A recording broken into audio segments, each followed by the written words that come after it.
여러분 안녕하십니까. 이민 멘토의 주식 레벨업 시간 시작해 보도록 하겠습니다. 오늘 시장은 뭐 의도치 않게 뭐 자의가 됐던 타의적이게 됐던 강제적인 좀 조정의 장이라고 말씀을 좀 드리고 싶어요. 제가 어저께와 그저께 정도에도 '아 이게 좀 불안한데요. 뭔가 찝찝한데요.'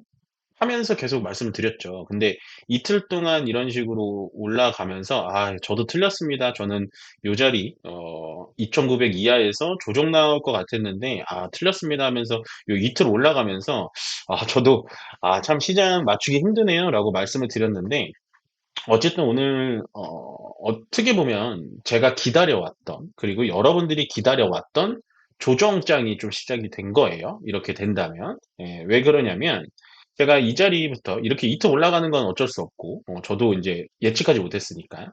이 자리에서부터 계속 말씀드렸던 건 어쨌든 우리가 여기 5월 달 말부터 6월 달까지 이런 식으로 많이 시장이 올라왔기 때문에 수익이 나신 부분들은 현금을 30% 정도 가지고 있는 게 좋습니다. 왜? 시장이 떨어질 것 같아서요? 아니요. 시장이 이런 식으로 조정이 나오면요. 우리가 원래 사고 싶었던 했던 종목들이 조금씩 조정이 나오면서 떨어지게 됩니다. 그렇게 되면 이 30%를 가지고 있으면 거기에 투입을 하면 되는 거예요.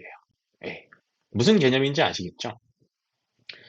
실질적으로 30%를 안 하고 그대로 '나는 수익 보고 갈 거예요.'라는 것도 틀린 건 아닙니다. 근데 우리가 이 투자의 심리상 만약에 요 자리에서 30%를 현금을 마련해 놓지 않고요. 그대로 100%를 가져갔는데 오늘 같은 자리에서 코스피가 0.87 그다음에 코스닥이 거의 2.6% 떨어지면 심리적으로 흔들린단 말이에요.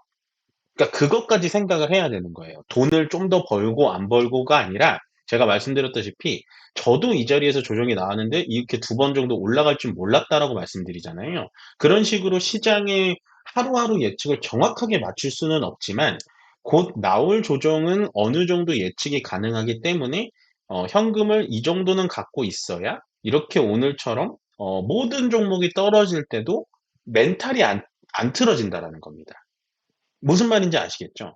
물론 오늘같이 떨어지는 장에도 수익을 낼 수는 있어요. 예. 뭐 대북주라든지 뭐 기타 등등 수익을 낼 수는 있는데 그게 여러분들이 이 레벨업만 들어서는 가능하질 않으니까 저는 최대한 안전한 자산을 보호하기 위해서 안전하게 설명을 좀 드리는 편인데 이게 월요일 날 이스라엘 이란 전쟁이 뭐 잘 마무리돼서 상승하면 좋죠. 예. 저도 당연히 좋죠. 그거를 부정하는 게 아니라 그러지 않을 가능성에 대해서 현금을 마련해 놓자라고 강조를 드리는 겁니다.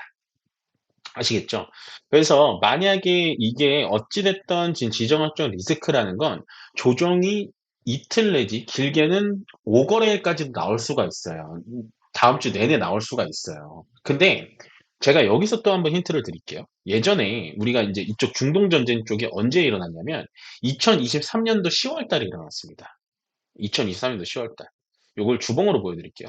글씨가 좀 작아서. 자 10월 달로 넘어가 보겠습니다. 주봉이에요, 주봉. 예. 요게 10월 달이거든요, 요때가. 요때가. 요렇게 떨어졌죠. 이때도 글로벌적으로 주가가 다 떨어졌는데 나중에 쪼끔 한 3주 정도 버티니까 어떻게 됐나요? 요때부터 갑자기 양봉이 나오면서 갑자기 V자 반등 나오죠. 그러니까 지정학적 리스크는 우리나라에게 직접적으로 이렇게 피해가 가지 않는 이상 그러니까 제 말은 우리 땅에서 뭐 진짜 전쟁이 일어나지 않는 이상 외국에서 일어나는 거기 때문에 어느 정도 정리 수순이 나오면 주가는 다시 회귀 본능이 일으켜 준다라는 겁니다. 이런 것까지 여러분들 예측을 하고 들어가시면 뭐 지금은 주봉이 또 센 상태이긴 합니다만 일봉에서 예를 들어서 뭐 다음 주까지 좀 이런 식으로 빠져 가지고 이런 식으로 빠져서 뭐 2,800 초반 포인트까지 밀리면요. 여기서부터 인제 사서 모아가면 되는 거예요. 그거보다 더 빠지면요. 요거 한 번에 다 씁니까? 2,750 에서 사면 되죠. 근데 거기까진 떨어질 것 같진 않아요. 전체적인 우리나라의 분위기 자체가 그럴 것 같진 않다. 예. 보시면 될 것 같습니다. 좀 이해가 가셨나요? 음. 저는 그럴 정도로 이해해 주셨으면 좋을 것 같고 저는 지금 코스피보다는 코스닥이 쪼끔 더 좋을 것 같았는데 확실히 밀릴 때도 더 많이 밀리긴 합니다. 왜냐하면 작은 종목들이 많고 코스피 같은 경우는 어쨌든 방산주가 좀 지켜준다든지 뭐 이런 종목들이 좀 지켜주기 때문에 코스피보다는 코스닥이 확실히 등락폭이 큰데요. 떨어진 만큼 또 올라갑니다. 예, 그래서 사실은 오늘 이렇게 양시장 떨어져서 며칠간 좋았는데 또 코리아 시장 시작이네, 국내 시장 또 시작이네. 그거는 그렇게 생각하지 않으셨으면 좋겠어요. 시장은 계속되는 상승 추세였다가 조정받았다가 다시 올라가는 게 좋습니다. 예, 늘 비교 드리는 건요. 여러분들 100m 달리기를 온힘 있게 하면은 정말 많이 쉬어야 되잖아요. 근데 100m 달리기를 50m 뛰었다가 잠깐 쉬고 50m 뛰었 또다시 50m 뛰면은 덜 힘들잖아요. 그런 식으로 시장 자체는 이렇게 너무 가파르게 올라갔어요. 이게 코스닥도 코스닥인데 코스피가 말도 안 되게 너무 많이 올라갔거든요. 분명히 조정을 받아줘야 됐습니다. 그러면 이거죠. 자, 현금을 제가 이제 사인을 드린 것만큼 현금을 30% 아니더라도 30% 이하에서 현금을 30% 마련을 했다. 그러면 이제부터 어떤 걸 준비해야 될까요? 시장이 조정이 나옴에도 불구하고 센 테마를 찾아야 돼요. 여기가 중요합니다. 조정이 나오는 건 다 조정이 나와요. 예, 보시면 시가총액 상위 종목들이 오늘 올라간 종목들 뭐 조선 쪽 말고는 뭐 이게 올라간 건 아니잖아요. 0.09, 0.8, 0.68 올라간 건 아니고 코스닥 같은 경우는 전멸, 예, 전멸이죠. 전멸이죠. 그러면 오늘 같은 장에 우리가 관심 종목으로 계속해서 눈여겨봐야 되는 것들이 뭐를 봐야 될 것인가가 힌트인 겁니다. 그러면 어떤 게 힌트가 되냐? 시장이 이런 식으로 전체 종목이 떨어진 종목이 훨씬 더 많을 때 지수보다 강한 종목들이 당연히 다음 주도주가 될 가능성이 높겠죠. 예. 그럼 보겠습니다. 자, 풍산, LIG넥스원, 한국항공우주, 그 다음에 현대로템, 방산주. 당연히 올라갈 수밖에 없죠. 전쟁이 일어났으니까. 그러니까 얘는 추후에 주도주가 될 수는 있지만 오늘의 이슈 때문에 가능성이 더 큽니다. 그 다음 볼게요. S-오일, 예, HMM, 그 다음에 한국가스공사, 네, 한국가스공사, 뭐 이런 것들. 그 다음에 뭐 대한해운, 흥하해운, 한국석유 여기 나와 있진 않지만 그런 종목들. 자, 이런 종목들은 어떻게 봐야 될까요? 유가 관련된 종목이죠. 왜냐? 기름이 많이 나는 기름의 대부분을 생산하는 중동에서 전쟁이 발발됐기 때문에 반대급부적으로 S오일이라든지 아니면 물류 쪽, 호르무즈 해협이 이란이 또 맡고 있기 때문에 호르무즈 해협 쪽에 대해서 운송, 해운 쪽, 이쪽은 올라갔다라는 거죠. 그러면 해운 쪽하고 유가 관련된 종목이 그러면 다음 테마에 올라가는 테마인가요? 당연히 아니죠. 왜냐? 이건 전쟁 이슈로 올라간 거니까. 네, 방산주는 주도주기 때문에 다음에 또 갈 수는 있지만 지금 말씀드린 유가 관련주, 해운, 운송 뭐 이런 종목들은 반짝하고 끝이에요. 그래서 해운이나 운송이나 아니면은 유가 관련된 종목들은 오늘을 탈출 기회로 삼아야 되는 거예요. 매수의 기회로 삼는 게 아니고. 네, 좀 머리가 트이시죠? 그러면 그 외에 뭐가 있나요? 우리 공부한 거 여기 있잖아요. 카카오페이. 올라가죠. 세다는 겁니다, 시장보다. 물론 음봉이긴 해요. 예, 왜냐면 이 친구가 3번 봉으로 볼게요. 이 친구가 오늘 원래는 더 위쪽으로 쏴줄 수 있었는데 이렇게 하다가 여기서 한 번 더 쏴줬거든요. 그러다가 여기서 이제 중동 리스크 맞고 내려온 거예요. 예. 그러면 카카오페이 친구 누가 있었죠? 우리? 네, 카카오페이 친구. 다날. 어떤가요?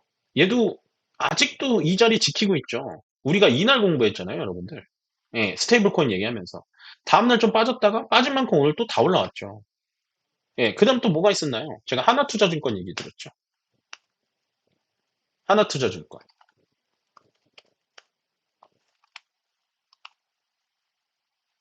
이거. 오늘은 좀 빠졌네요. 예. 오늘은 좀 빠졌네요. 하나투자증권은. 이게 지금 우선주 같은데요. 그죠? 이게 요즘에 이게 글씨가 너무 작게 나와가지고. 예, 오늘은 좀 눌러주죠. 예. 그치만 이런 애들이 아직도 메인 테마를 잡고 있다. 여기 아직 선이 지켜주고 있잖아요. 예, 이게 바로 힌트가 되는 겁니다. 예. 조금 더 볼까요? 그러면 또 뭐가 갈까요? 예. 그거 말고는 오늘 지금 갑자기 또 이제 0%대로 다 떨어지고 있죠. 없다는 겁니다. 그러니까 아직은 지금 스테이블 코인 쪽에 대해서는 매기가 남아 있구나. 주포가 살아 있구나라고 생각하시면 돼요. 그러면 멘토님, 전쟁이 끝나면 스테이블 코인 관련된 종목만 갈까요? 그건 아니죠. 왜냐? 월요일 날 이런 식의 분위기의 장이 또 일어나게 되면 스테이블 코인 말고도 또 한 뭉태기가 어디선가 또 강한 뭉태기가 보일 거예요. 오늘은 스테이블 코인 쪽만 보일 뿐이고 또 힌트를 계속해서 찾아 나가는 게 시장을 대응하는 방법이에요. 그러면 시장 대비 약한 종목들을 반대로 볼까요? 예.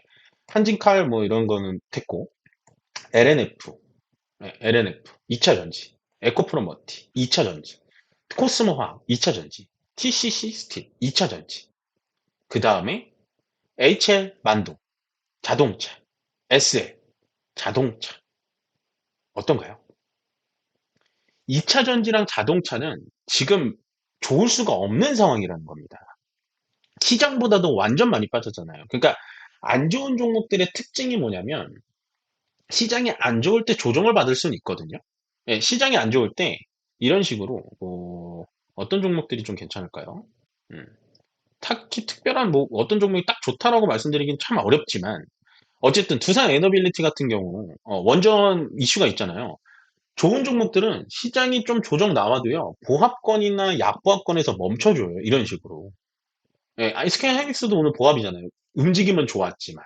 근데 조금 매기가 너무 없는 종목들, 좀 힘이 부족한 종목들은 이런 식으로 4%, 5% 시장보다도 훨씬 많이 떨어지는 테마입니다. 그러니까 종목마다 이 종목이 나쁩니다라고 말씀드리는 게 아니라 큼직큼직하게 바구니로 여러분들께 보여드리면 일단은 스테이블 코인에 대해서는 아직도 시장보다 강하다라는 느낌을 여러분들께 드리는 거고 2차 전지가 그저께와 어저께 시장보다 강한 흐름을 나타나면서 바닥에서 반등이 나왔지만 아직은 아닙니다라고 말씀드린 이유가 바로 이런 거예요. 거기다가 자동차는 계속해서 보수적으로 보시는 게 맞습니다. 왜냐? 트럼프 대통령이 또 이제 7월 9일 되면 관세 지금 연기된 날이 다가오거든요. 그렇게 되면 자동차 관세에 대해서 분명히 또 한마디 할 거란 말이에요. 그런 리스크가 있는데 굳이 자동차 종목들이 밑으로 빠졌다고 해서 들어갈 이유가 있을까요? 그냥 현금을 가지고 있는 게 훨씬 더 낫다라고 판단합니다, 저는. 아마 오늘 이 영상은 정말로 여러분들께 많이 도움이 될 거예요. 음. 그래서 오늘 한마디로 정리를 해드리자면 시장은 처지지 않습니다. 시장은 괜찮아요. 올라갈 수 있어요. 예, 올라갈 수 있는데 조정이 분명히 필요했지만 의도치 않게 조정이 좀 나왔고 만약에 제대로 원만하게 합의가 안 된다면 2800포인트 초반까지도 더 밀릴 가능성이 있습니다. 그렇기 때문에 우리는 그때를 대비해서 현금을 준비하는 거고 그때를 어느 정도 예측하면서 들어가는 플레이를 해줘야 되는 거고요. 거기서 시장이 밀림에도 불구하고 오늘의 센 섹터는 스테이블 코인이었고 시장보다 역시나 여전히 약한 테마는 2차 전지 테마. 네, 기억하시죠? 2차 전지 테마랑 그 다음에 자동차 테마. 예, 여전히 썩 좋지는 않다. 라고 정리를 해드리면 좋을 것 같고요. 저는 이제 주말 리스크가 좀 있을 것 같습니다. 주말에 어떻게 뭐 좋게 끝나면 좋겠지만 아무도 그 부분은 알 수는 없기 때문에요. 주말에 좀 잘 살펴봐야 될 것 같고 다음 주 월요일 날 시장에 여러분들 다시 한번 뵙도록 하겠습니다. 고맙습니다.